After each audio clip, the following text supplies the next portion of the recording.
welcome to another moment of pause. I was having a conversation with someone recently about the way in which privilege operates. And typically when I talk about privilege in trainings or in lectures, various forms of privilege, I say privilege is invisible to those who have it. And while that is partially true, there's another side of that story.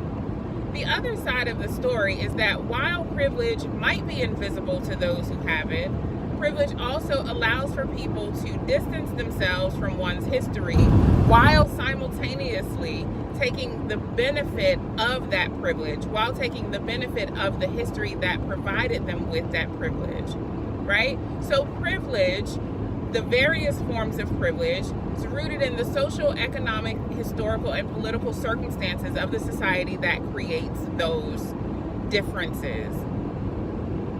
And so something like, my favorite is the reason that people give for not being held accountable for racism.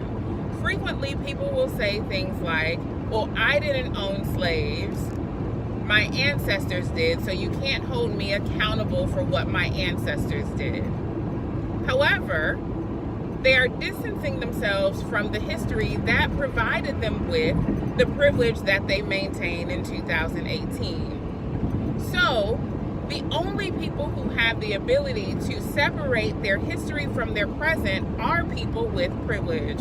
So again, a clear demonstration of how privilege operates, that separation of history and present with no accountability is by definition privilege, right?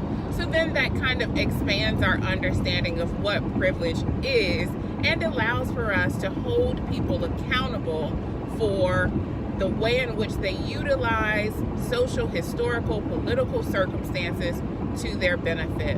I hope that was beneficial. See you next time.